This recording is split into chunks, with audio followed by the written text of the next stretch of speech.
are listening to KMRE 102.3 FM in Bellingham, your community, your voice, your station, and this is Are You Serious, a talk comedy program with myself, Matt Benoit, as the host, and a slew of Bellingham comedians talking about some of the darkness that lies within and how that translates to their stage presence and material as stand-up comedians. My guest today is a man who's opened for both Notaro and Kinane, among others, and one of the most talented, I think, specimens of of Bellingham comedy, Lee Cox. How are you doing, Lee? I'm doing pretty well today, which I don't know how that's going to affect the show, considering we're talking about darkness. Yes. It is a very sunny Saturday. It is. It is probably over 70 degrees outside right now. Could be. And could be. We're inside in here. Yeah. Yeah, I'll try to draw on this to up my depression game. Everybody's always talking about the sweet release of death. That seems so crazy to me. The idea of death being like sweet, you know? Because I always pictured it as like a savory, you know? Just like, death. Like, who wants a sweet death? Like, sure, when I was 9, but I'm an adult now. My death should taste like meatloaf. So, growing up, did you have a lot of friends, or would you consider yourself more of a loner? I mean, did you have a lot of time spent alone? Yeah, well, I've definitely spent a lot of time alone. My whole something that's kind of marked throughout my life is just a comfort with being alone. I'm very comfortable spending time by myself, which is a big part of what I'm sure we'll be getting into, which is my depression, is that I don't know, it's a lot like I think about if somebody didn't have a drive to drink water, like they never really feel thirsty, but they still feel the effects of dehydration. That's kind of how I am with socializing. It's only been in my adult life where I've like learned that, I need to talk to other people. But growing up in grade school, I had a tight circle. Hard to say that. There's always been a few people who like me, basically, is how I would sum it up. I'm a weird acquired taste, but all my life, at least somebody has been willing to spend time around me. But yeah, it's usually been small circles of friends. I don't have that thing of like a ton of people that I don't know very well. Do you feel that the amount of time you've spent alone in your life, having to basically entertain yourself because there's no one else around, just occupy your own time, do you think that has translated into you being more creative or just discovering that you could be creative? I mean, the thing is, like, when you spend a lot of time alone, it's easy to get into your own style of things, and like you're not influenced by other people necessarily. I didn't, in high school and stuff, I wasn't necessarily doing what all the other kids were doing, whatever that is. But it's hard to say whether my desire to be alone caused a creativity or was caused by creativity, because creativity is largely just like your brain not working right. So I don't. There's a lot of interplay there. People sometimes treat me like I'm alive, and it's an upsetting reminder that my insides don't match my outsides. I wish that being emotionally handicapped would let me park closer to the grocery store, instead of all the way on the other side of a mask of false bravado. That way I could get my whiskey and cigarettes faster. That joke's got a lot of legs. My love of comedy must have started with The Simpsons. That's been hugely influential all my life, and then the discovery of Adult Swim in my teen years, like that opened up the world to this just bizarre humor. And then during that time, I got super into Comedy Central, which was running half-hour specials all the time, and I was always fascinated by it. But it wasn't the kind of thing that you never think that, I could do that. Like I never had that thought of like, I could be doing that. It was just like, wow, this is incredible. And looking back, I realized that I knew that I watched it a lot more than other people, and like I remembered names, I remembered styles, I remembered bits. a lot, like in my mind, it was just like everybody likes comedy. So there's nothing special about me there, but I definitely took a more analytical eye to it than a lot of other people. And I thought of like, how does this joke work? Why does it work? When I see a joke bomb, I'm like, why didn't it work? I started to think, what did they do wrong? I got to a point of like, what would I do better? But it never occurred to me, like, cause trying stand-up comedy, like where I grew up, it's just like, why, how would anyone do that? It was going to so I'm a musician as well. I'm part of a band, but I've never just performed solo music. And when I heard about on the Western Washington University campus, they do open mics and there's comedians and poetry and music and stuff like that. I was just thinking, I could go there and try to play music. I've never done it before. That might be interesting. But I went on and I saw some college comedians getting laughs, and I just thought they were garbage. I just thought they were absolutely garbage performers. And so I wrote a set. I think I did a Tuesday open mic the next week, and Ben Crable and Jake Ferg come up to me afterwards and they said, like, that was really good, that was really tight, that was really professional, you should keep doing this. And basically that was the start of it. Okay, so Western was the first place you tried it. Mm-hmm. Yeah, And I mean, obviously every comedian always like told jokes. Yeah. Mine were just, I was never a showman about it. I was always, you've been around me. It's just something's happening and then I'll lean over to someone and quietly say something that's funny. That's Right. always been my style. So I never thought that anything like that would translate to a stage. Mhm. So Kind of like the back of the classroom absolutely. joking Yeah. mentality. You did mention you got into music before comedy, Mhm. and so tell me a little bit about getting into music. Yeah, that was just that was the salad days of my depression. That was deep into it, and in a lot of ways, being able to do something with my hands. Like I learned to play. Well, I learned to play a little bit of guitar, but mostly my instrument is bass, and just having something that shuts off one's brain.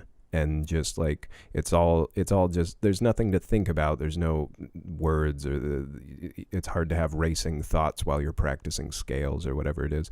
So just having something to be doing with my hands and something to feel that I can improve in was very rewarding and helpful to me at that time. I mean, being that both of obviously they're vastly different art forms, but do you feel like there's any crossover skills between music and comedy at all? I mean, there's a ton of most people who are interested in one are interested in the other. It seems like, at least at a high level, from what I've heard, that's the stereotype. Obviously, there's if you're getting up on a stage, you're getting more used to being on a stage, and that's helpful. For me, being able to do music was a way of, or the only thing that really I can say it's translated over is the ability to really express emotions while performing a thing. Because sometimes my stand-up, I will have a certain, I don't know how to put it other than like gravitas. Like when I'm on stage for certain bits, there are moments where I want to get serious, and so it's a very similar feeling to when I'm playing music. I bring this kind of intense, not quite anger, but something akin to it.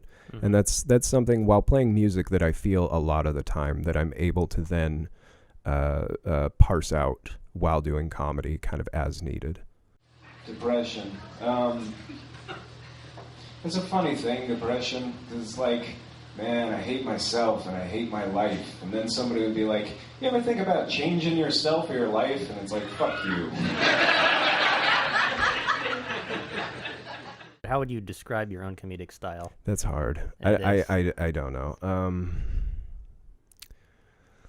Not exactly observational. It's mostly personal humor. I get described as dark a lot, which it's not really something I like. I don't think of what I'm doing as dark necessarily. I think it's just your stage presence is one where it comes off as like rather intense seriousness. Right. But the jokes themselves are, there's some absurdity there. And Right. there's some, And that's something that I've gotten kind of my whole life, is just the assumption that I'm a dark person. And so it's like, yeah, I do talk about dark stuff, and I don't know how much of that is I don't know how much of that is me playing into like a stereotype that I put off, because that's been my whole life. Like throughout high school, it was a lot of like, do you ever smile? Like smile. I once was in a mosh pit at a Metallica concert, and somebody told me I need to smile more. in the middle of a mosh. In the middle, well, it was kind of the edge, but yeah, it was while I was moshing, and that's just been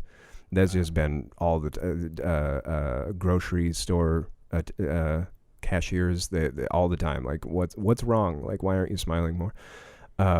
So yeah, that's definitely something I put off, and it's something that the audience, I guess, expects from me to a certain extent when I take the stage, which is a bummer in a lot of ways, but it's something that I can play with, I guess.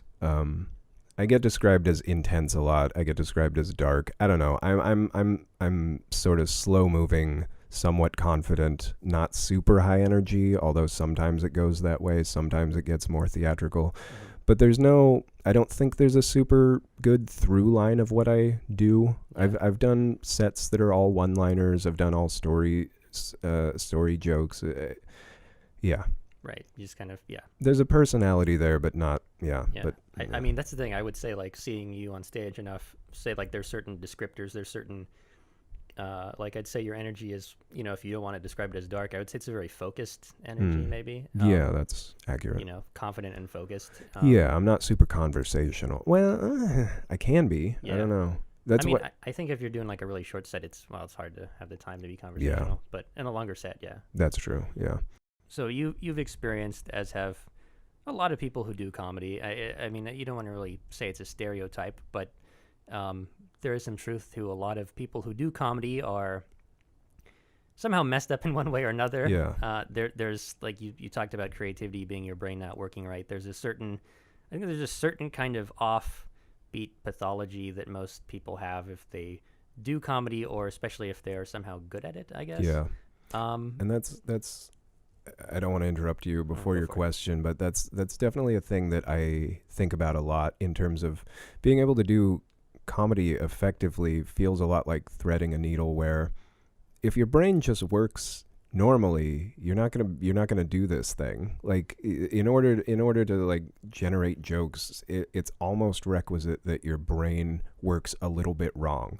But I think we all know, anyone who does stand up has met people who just go a little bit too far on that. And so, like, a little bit of depression, a little bit of anxiety, those things can help you and fuel you, but just a overdose by a tiny bit, and you're like, yeah, it's just bad. Like you can't manage it. Yep, definitely. I mean, I've had my own problems with anxiety, especially anxiety, but also depression. Mm-hmm. And so I guess getting into some of your stuff, what's your mental health history like? Who's your insurance provider? These are important questions. Yeah. I'm going through state Obamacare, whatever it is. I don't see anybody right now. I'm not on any medication or anything like that. Partially.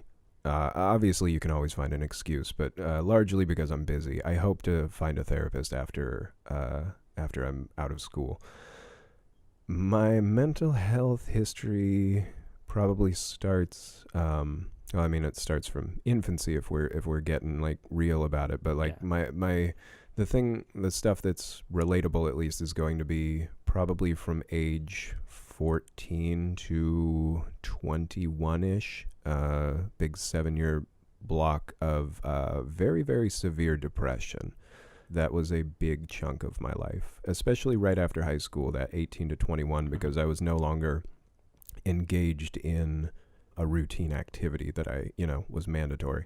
So I was just, and there were no real expectations of me right after high school, because like I said, kind of a family of fuck ups, and they can't really cast stones when you're laying around all day. Like they couldn't really tell me anything, and rent was paid, for the place I was living in. I spent probably almost all of that period like sleeping on the floor. Like I did a lot of stuff that, looking back, it's like cartoonishly depressed. At the time, I had no idea. I never thought of depression as a thing that I had. I was just like, oh, I'm a person who doesn't ever laugh or smile. Like it's just, this is my identity. And that's like one of the most dangerous things I think about depression, especially in teen years, is the fact that you're searching for an identity and you're like, well, I'm never enjoying myself. I guess that's my identity. And you don't recognize that, like, oh no, you just have a mental illness. Mm-hmm. So during this time period, I was sleeping in until 1 p.m. My bed was just a stack of, I think, 3 blankets on the floor, and that's what I slept in. And like at a certain point, I put blankets over the windows, and like I turned the color off of TV. Like that. Really? That is the most absurd. That if you wrote that into a movie, people would be shaking their heads and saying that's not realistic. Did the That's reverse of that, and it was Pleasantville. But Funny.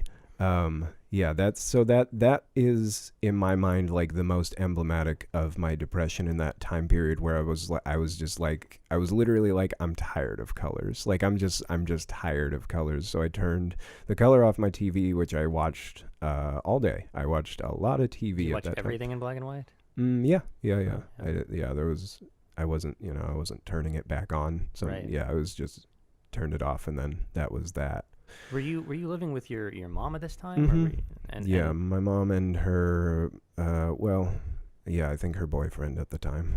so you just spent a lot of time by yourself in your room, just shutting everything out, basically. Yeah, I mean, I learned to drum in that period, and like I made some artwork, so there's something to be said for that time, I guess, but those are absolutely things I could have done while getting some sunlight. Mm-hmm. So, I mean, that period, you say that 7-year chunk. I mean, when you were 21, at what point did it ever dawn on you that you did have depression toward the end of that? I mean, what was kind of the turning point where things got better? I mean, some self-awareness must have come through, but it was getting down to this wire where I was thinking about killing myself all the time. And I was, it was an exciting thought for me. And this is something that I think I don't know. I don't know how much other people can necessarily relate to this, but yeah, at that time, my relationship with suicide at that time, and still today to some degree, is a complicated one because like people use that phrase like it's a permanent solution to a temporary problem, and that sounded really, really good because my life was a series of temporary problems, and the idea of having this one solution that could solve all of them, it sounded great. Another thing is just when you're in this place of like poverty, especially, and you're raised by other poor people who also have their own mental illnesses going, and my mom's addiction was in full swing at this point, like life seems hopeless. Life seems real, like nothing, like things don't get better. Like Right. you just get evicted and then you move into a worse house, and that's just the way that life goes. And I think a lot about the fact that I never thought I could go to college or anything like that because I didn't know anybody who had. You are the first person in your family to go to college, is that correct? Yeah, from what I know, I don't know much of my family, but Fair enough. yeah. So it's this thing of like, I don't know necessarily whether people outside of this context like believe me when I say that, but like seriously, it's college is like a thing that I think of it a lot like things that you see on TV. Like I saw people on TV who had gone to college, but I also saw people on TV who time traveled. So it was just, to me, like I've never met anyone who did, so I don't know. Like that doesn't seem like a thing that I could do. I ended up being very depressed for a long time, so I ended up starting college very late. And I'm 27 now, and I'm wrapping up a bachelor's degree. Thanks. But I'm in a weird place, because I'm 27, but I'm around like a lot of 19-year-olds all the time. And I'm at this place where like, I'm kind of too old to have sex with them, but I'm kind of too young to tell them what to do. Probably good, because I'd just be telling them to have sex with me, but...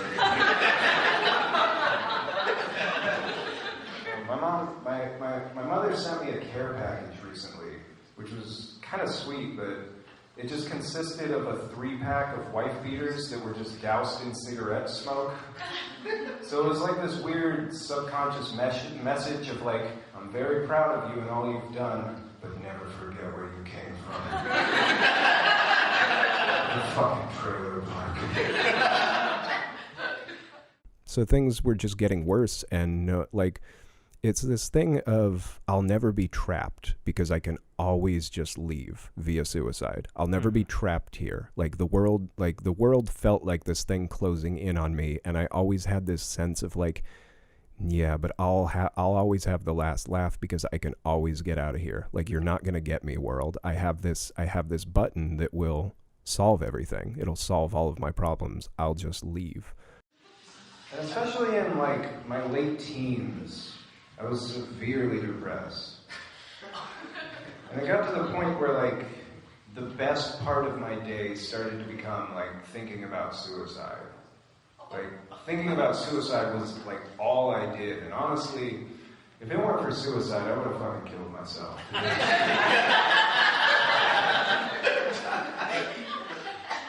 I started to play these games with myself of like, all right, if these 3 things happen in a day, I'll kill myself. Like that's what I started to think about is was just like weird random stuff. And if these 3 things happen in a day, let's do it. Like, wow. And did they ever happen? Did that ever sync up? No. They didn't. And I can't say that I wouldn't have. Like, it's very plausible that I would. I mean, I did like a soft run of a suicide attempt. It was just a mix of like I'm not trying to make light of this, but like, yeah, I mixed some pills and alcohol and just ended up sleeping for a long time. But yeah, so I started to have these like debates with myself, and I think because I saw how serious I was becoming about it, part of me decided to give the world a shot, I guess, is how I would put it. Did you ever tell anybody that you were feeling suicidal? Or? No, afterwards maybe. Yeah. I think maybe my mom at some point I said something. Maybe I did. And I remember she. Oh no, that was something else. I told her I thought that I was losing my mind or something along those lines, which I guess should have been a tip anyway. And that was when she told me that she was doing drugs while pregnant with me. So that she turned it into like, oh no, I've messed up. And then she went and got depressed about that. So I was just sort of left to my own devices again. But I ended up enrolling to Skagit Valley College and getting a job at a Jack in the Box in like the same month, which sounds, by a lot of people's metric, like I've hit rock bottom at that point. This was a little step up for you. That was absolutely a step. That was a jump up into a step that was almost too large for me to take. But I ended up enrolling into community college and getting a minimum wage job. And at that point, I met my first real girlfriend and ended up moving in with her almost immediately, like within a month of dating her. She was living in this little studio. It wasn't an apartment. It was a little studio house. It was like a mother-in-law house almost that she lived in by herself. And she obviously, if she's into me, she had a lot going on herself. So we kind of bonded over the fact that our lives were bad. And I ended up living with her for about 3.5 years, and she's a big part of the reason that I am still alive. Probably. Yeah, that's now, is that the girlfriend you're still with, or is that, no? But I imagine you guys are still somewhat close and friends, or we're still friends. She lives in Eastern Washington. We don't talk as much as we used to. I've been thinking I should text her or call her sometime soon. Yeah, we're still good friends. She still means a lot to me. I'm very prone to depression. And I think that's such a perfect phrase, prone to depression. Because when I'm depressed, all I want to do is lay down. I just want to go prone immediately. It's perfect. I have trouble connecting to other people sometimes because they can't understand where I'm coming from, where like I walk into it like sitting here with you, I wanted to face the door. Like that's just kind of how I am based on how I was raised. Because like something that we really haven't touched on was my alcoholic stepfather who died when I was 10. He was a very abusive guy, and like so that's verbally and physically, I take it. Yeah, and certainly psychologically, like he was just not a good guy, and he's like, I'm coming to terms with the fact that he's maybe shaped me more than anyone, because because of him I am on the lookout all the time. You talked about, if people are listening who have depression, they obviously know what it feels like. It is hard to describe it, but to someone who is fortunate enough to, say, have, normal brain chemistry and do not have to deal with depression. I mean, most of us exist on a spectrum where we can obviously get depressed, grief. There's all kinds of things that can trigger that. But I mean, for you, when you were depressed, like, what did that feel like for you? I would describe it as deadness. It was definitely just deadness. A lot of people will describe, like, a lot of people growing up, when I was hearing about depression, people would describe it as sadness, and I think that's very misleading. Like, some people certainly do get sad when they're depressed. I probably still do. If I'm just dipping into a low-level depression, I will become sad, but where I was in the thick of it, it was just deadness. I wasn't sad. I wasn't feeling anything. I had no motivation whatsoever to do anything, like getting out of bed. It's hard to answer the question of why. Why would I get out of bed? So yeah, it was in a lot of ways, it was just a lack of desire in a lot of ways. It's not, I didn't want to be happy. I didn't want anything. And sort of a numbness of overall feeling. Yeah. And that's a big part of, what fought my recovery, was the fact that I didn't want to be better. And part of it was I didn't think that I had a problem. I thought that this was the type of person I was. And the type of person I was doesn't want to be happy. And I didn't at the time. Yeah, so that's a big issue. And that's a lot of times where somebody else coming in is very helpful. Because even if you don't want to be happy, having other people pushing you to be happier. And I'm not saying like bully depressed people until they're better, but it can be very hard on your own. I have mental illness. I think you can tell. One of my favorites is definitely anxiety. I suffer a lot of anxiety attacks. The funnest thing about those is definitely that in amidst my existential dread, I also have very mundane worries. So I'll just be in the middle of an anxiety attack, like, oh, I'm going to die. Oh, I'm going to die. I'm going to die. Oh, my legs are so pale.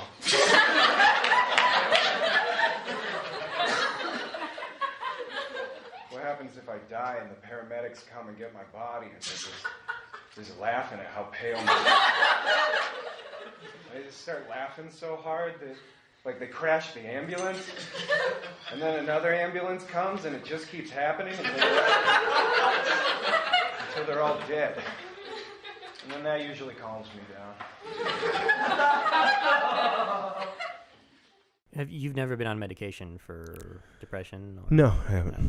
And that's not something that I say with any pride. It's just like, no, never, just didn't come from that. Didn't come from a family where you went to doctors for things that were wrong with you, basically. Right. And I mean, I think, I didn't I tried staving off medication as long as possible. It finally got to a point where like, no, I need to be on this for a bit. This is gonna, you know. But I guess, if anyone who is listening to this right now is dealing with mental health issues, I mean, I think being what you've dealt with yourself, what do you say to anyone who's got issues, who is depressed? Yeah. I mean, for me, the biggest realization was just assuming that it was part of my identity to be unhappy. I thought that's who I was, and therefore that was unchanging.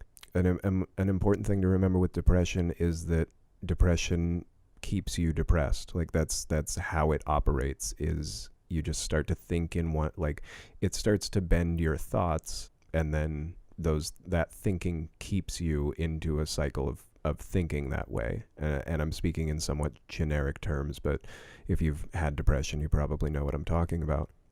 So yeah, that's one of the biggest things, is recognizing that, oh, this isn't me.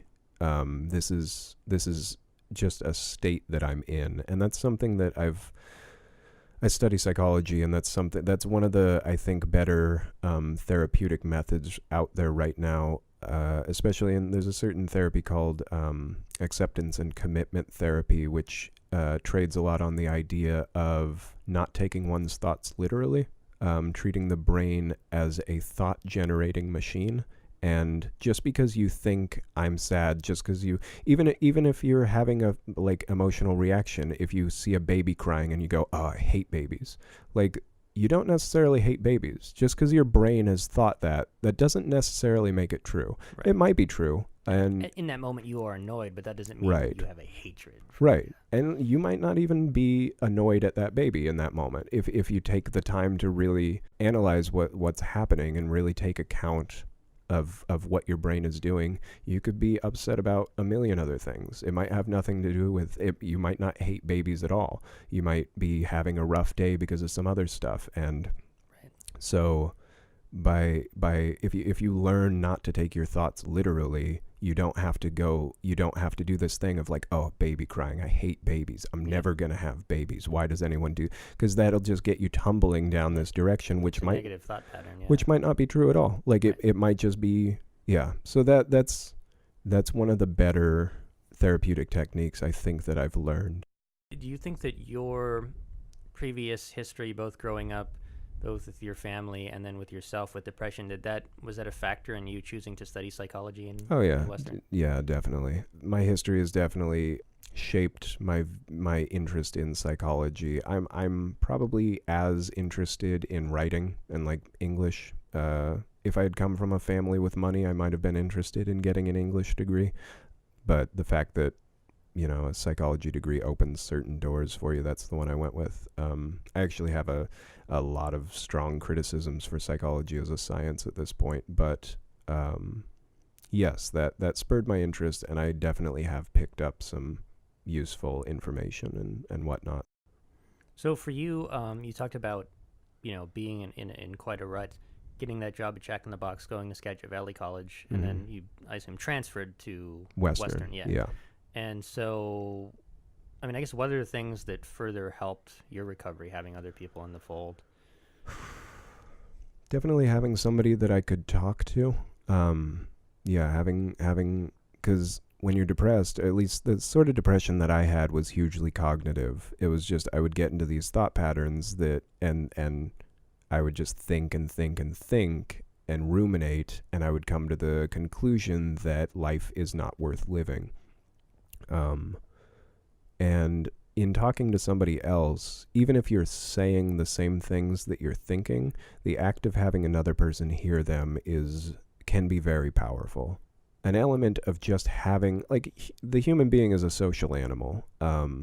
We want to be understood by one another. It's just in our makeup. In our culture, we kind of have this myth of the idea of a singular person, of not influenced by a society or a culture, but it's just an inaccurate view of our species. It would be like saying, what if we just had an ant that didn't have a colony, just an ant on its own? Think of what that ant could do. It couldn't do anything. No. And that we're very, we're not as hive-mindy as ants are, obviously, but we are social animals. We are made to live with one another. Definitely. And just being by yourself, talk to you can look at interviews of people who were tortured, and a lot of times they'll talk about the torture is obviously terrible, but being by yourself can be so much worse. After being I'm thinking of, I don't remember who the quote was by, but it was during the Vietnam War, and it was a POW who was the torture I could endure. It was the solitude that really broke me. I mean, that's why solitary confinement is seen as the absolute most god-awful punishment. So yeah, it's just our brain is obviously hardwired to be around other people. And so even having these thoughts, even if I'm saying exactly the same things that I'm thinking and I just keep spiraling, there is something therapeutic of knowing that another person is hearing me. Sometimes people will ask me like how I come up with my jokes, and it's pretty simple. Like I'll just be going about my daily life, and like for instance, this one time I saw this dude on the corner, and he was playing guitar, and he was wearing like a tutu. He was begging for money, but he had trained his dog to dance next to him. His dog was like dancing while he was playing guitar. It was like hopping around, and I was like, that's real funny. I'm gonna write a bit about that. So I go home, and I start to try to write, and I get nothing. I was trying to write, and it's just nothing. I can't think of anything. So I start down this path of like, oh man, maybe I can't write jokes. Maybe I'm bad at this. Maybe I'm bad at everything. Why do I ever even try to do anything? And then from there, I'm able to write some pretty good depression jokes. Do you buy into the concept of sort of the tortured artist? I mean, there is, like you said, I mean, it's really a double-edged sword because anxiety, depression, those things can be beneficial. Yeah. That sort of creative high, but past a point, you go in the wrong direction, and Right. Yeah, that's pretty much my thought on it. I mean, I don't necessarily, like, there is a certain extent to which philosophically I don't believe mental illness exists kind of as a thing, the way that, like, obviously I've been talking about it as if depression is this thing that you get, but it's really just a word that we use to describe, you know, when you're a little bit too far along a certain number of spectrums, then this is the thing that we call that. To a certain extent, what we call mental illness is just a brain not working right. And to a large extent, creativity is a brain not working right. It's just instead of your brain not working right, and so you just eat ice cubes and stay in bed all day, creativity is when you turn that into a painting or whatever, you know, or whatever it's going to be. So, yeah, definitely, it seems to me creativity and mental... and your brain not working, you know, whatever right is, that's a big problem with any of this, is that in order to describe abnormal mental health, you should be able to describe normal mental health, which we can't really do. There is no baseline. Everyone is different. Exactly. It's all relative, but, you know, we all recognize a crazy person when we see one, so... Yeah, it's a complicated thing. Do you feel that being able to make jokes helps you deal with feeling depressed at all? Or do you feel like when you're depressed, it's harder to make jokes? I mean, I've never been in a very serious depression while I was joking, I don't think, while I was telling jokes, so it's kind of hard to say. Writing is probably easier while out of depression, but there is definitely a fuel that can come from, you know, mental illness, whether it's a history of mental illness or, you know, you're feeling a little bit depressed and then you make a connection and you're like, oh, that's a pretty funny part of being depressed. So as far as your comedy goes, you know, there's a wide range of subjects, but is there anything that being that your stand-up style is relatively personal, is there anything you won't talk about on stage? Like, is there any place where you draw a line and you're like, I'm not going to bring this up? Do you mean, like, there's nothing that I wouldn't bring up, I don't think. You have a joke about being a crack baby, so... Yeah, I have a joke about being a crack baby. I have a joke about being molested. There's not a lot that I wouldn't... If it's about me, then... Right. No, I don't think so, unless it made me... If I didn't think that I could make it funny still, and that's sort of a thing, is there's certain stereotypes amongst dark comedians that, like, oh, they're just trying to be edgy. That's definitely not what I do. Because anything that I do that's dark, I'm not like, dead babies, everybody. It's me talking about myself, but then the other side of that can be the comedian who just goes on stage for therapy, and they're just like unloading all their problems onto the audience. And I hope that I don't do that either. Like, yeah. They typically fall into a defined joke structure, and I wouldn't keep doing them if they didn't get laughs, basically. Right. So, yeah, it's painful to watch that type of yeah, comedy. there is definitely a lot of that out there. I guess in general, how important to your life now is stand-up comedy? I mean, if you didn't do it, do you think you would get depressed? This is an interesting time to be asking me because even 2 months ago, I would have said it's a huge part of my life and I definitely need to keep doing, or I don't know what I would do kind of without it. But lately I've gotten into this weird place of, after doing the Kinane show, after having a really busy month and really a good month for me in terms of stand-up, I had this thought of like, oh, I now understand why people walk away from this.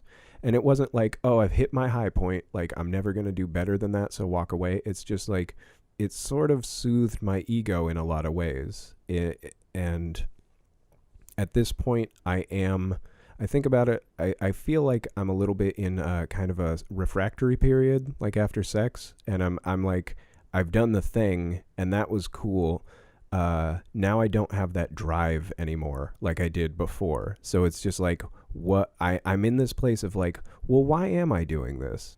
Because I've satisfied my ego to a large extent. And so I'm now left wondering why I'm doing this. And like the other last week, it occurred to me for the first time that I could be doing this for the audience. Like it had never occurred to me like, oh, I'm making people happy. That's not something that I ever think about. It was always just like, I have this joke that that I think is good and I need to get out. And I want to be validated by the audience. And I've gotten to a point where and it's certainly coinciding with the fact that I have a lot of schoolwork right now. So I just, comedy is something that for my academic career needs to be put on the back burner. But there is part of me that I'm enjoying producing shows. I'm enjoying, mentor is a strong word, but I'm enjoying mentoring younger comics at Western. And I could see, I've been missing open mics, which is not something that I ever could have really done before without this build up of anxiety, but I just don't have that right now. And so I'm in this place of wondering why I'm doing this, and I don't have a good answer right now. You're in your last quarter at Western, so after graduating, I mean, what's your plan? My plan was to hit stand-up pretty hard. I'm not super interested in getting a, good steady job right now. So I really like Portland. I've liked Seattle. I was thinking of probably moving. Well, my plan was just to start doing mics down there more in Seattle and doing it hopefully so much that it makes sense to move at least close to Seattle. But I recently started thinking about going to the UK just for a couple of months to check it out. I listened to a podcast called The Comedian's Comedian with Stuart Goldsmith, and in them talking about the UK scene, it's very interesting to me, and it feels like something that I would like to check out at least for a little while. Okay. And if I'm going to do something like that, like go over to Europe for, 3 months or whatever it is, it makes sense to do that before I have any roots set up here. So that is something that I've thought about doing in after graduation. You guys, I get bad depressions for and it you ever have one of those depressions where it's been 6 days and the only article of clothing you've changed is your socks because you needed something to masturbate into? I get a lot of that. What do you fear most in life? Ooh. I don't know if it's necessarily a good deep answer, but the thought of drowning has always bothered me, and not just the physical aspect of it, but the psychological aspect of my body needing a thing that I can't give it is very troubling to me. You can swim though, right? Yeah, not great. I'm an okay swimmer. I'm not great, certainly. But yeah, that's one of those things that I can think about, that I can just sit in a chair and think about and start sweating because it frightens me so much. Interesting. Have you ever been close to drowning or in a situation where you're like, if X happened right now, I would be screwed? Yeah, this is one of those things where I remember it. Actually, I don't even have a clear memory of it anymore, but there was an event in childhood, diaper age childhood of swimming, where in my mind, it was a very bad situation. Probably from an outside perspective, I was pretty fine. But subjectively, that was very frightening. I do feel like even without that, I would probably have a pretty bad fear of drowning or suffocation, really. But mostly drowning. I don't know why.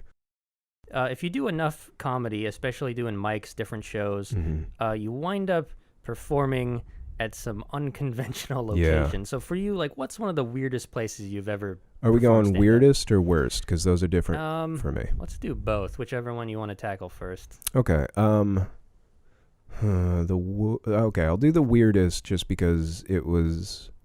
Well, okay, I've done it. I've done comedy in a barber shop. That was odd. In a barber shop waiting room. I was there, yeah. Yeah, that was a pretty strange one. Without a mic. With no mic, yeah, in a barber shop, little kids running around our ankles and stuff. Sports on the TVs, like, yeah. Maybe weirder was doing it for a retirement home, of going into a retirement home and having to do 15 minutes clean material for, a bunch of retirees and stuff. Oddly, not my joke, Stephen Bird's joke, but he had a heroin joke that killed in that room. It was, really? Yeah, it was very funny. So that was strange, definitely. Probably one of my worst to date has been performing for a rock show, and not for the obvious reasons necessarily. Part of it was the fact that it was the loudest show I think I've ever been to. And so it was music for like an hour, during which no one in this, and it was in a brewery, and no one in this brewery was able to talk basically for an hour while all the music was playing. And then the music ended, and they're like, and now the comedy of Lee Cox, and nobody was interested in listening to me. The other thing was that I couldn't get... There was a drum rise, I think that's what it's called, like a little stage, but just for drums. And I wanted to get on it, but I couldn't without the mic feeding back. So I had to be just on the ground floor. And the PA system had like a blown tweeter or something like that. So it was constantly distorted while I was talking. Oh. And partway through my set, an old lady, I'm on the way to, like, I'm situated on the path. I'm next to the bathrooms, basically. Right. And so an old woman on her way to the bathroom sort of leaned in, took the mic and went, "I'm going to go pee now." And then on her way back hit me again with, "I just went pee." So that was one of the worst, but I got paid for that one. So I don't know, could have been worse. So I bring this up because when I interviewed Ryan, he claimed that Bill Engvall was the worst member of the Blue Collar Comedy Tour. Now, he said that you said that Larry the Cable Guy was the worst member. Yep. So why is he wrong? Why are you right? Okay, the thing is, he's measuring them on the merits of the Blue Collar Comedy Tour. He's not saying this is the comedian I would want to see or spend any time with or anything like that. He's saying that Bill Engvall is the worst. It would be like if there was a fifth member of Kiss who wasn't in makeup, but he was really good at music, but he wasn't wearing makeup. Ryan would say he's the worst member of Kiss. Ryan has this thing against any comedian who he thinks can build a deck. He has an immediate dislike of them, and he needs to recognize that that's his. He has a bias there, and he doesn't see it that way. He thinks because Bill Engvall, he hates the "here's your sign" thing, which, okay, I'll grant to him it's bad. But Larry the Cable Guy, what gives him pause is when I say, "Who would you rather see?" or like, "Who would you rather be around?" And then he can't give me the answer. But yeah. No, I would rather see Bill Engvall. And it's not like he remembers Bill. Like, we were a lot younger when the Blue Collar Comedy Tour was around. He doesn't have a clear memory of it. Neither do I. But I think the other thing that's interesting too is, so his actual name is like Jacob Whitney or something like that, Larry the Cable Guy. So I mean, Larry the Cable Guy is his onstage persona. But if you ever watch interviews of him, Or he did a show on the History Channel for a while. He's a different person off stage. Whereas Absolutely. I would imagine Bill Engvall is just the same That's guy. what I'm saying. And Yeah. that's the thing, is the thing that Bill Engvall brings to the stage is genuineness. He is just being himself. We can both agree that Ron White is the best of them, but that's partially because he is that guy. Ron White is Ron White, and Bill Engvall is Bill Engvall.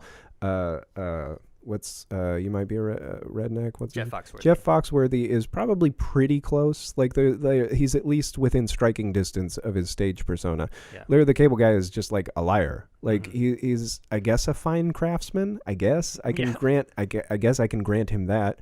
He really commits to yeah. Yeah. Well, it's certainly paid off for him. But yeah, I would much rather spend time with Bill Engvall than probably any of them. I mean, Ron White would be cool also, but there would be an element of like, I don't know, I don't feel like he would listen to me the way Bill Engvall would. Okay. Bill Engvall, very much a family man. Yeah, we can. Yeah, he seems like a nice guy. That's Yeah.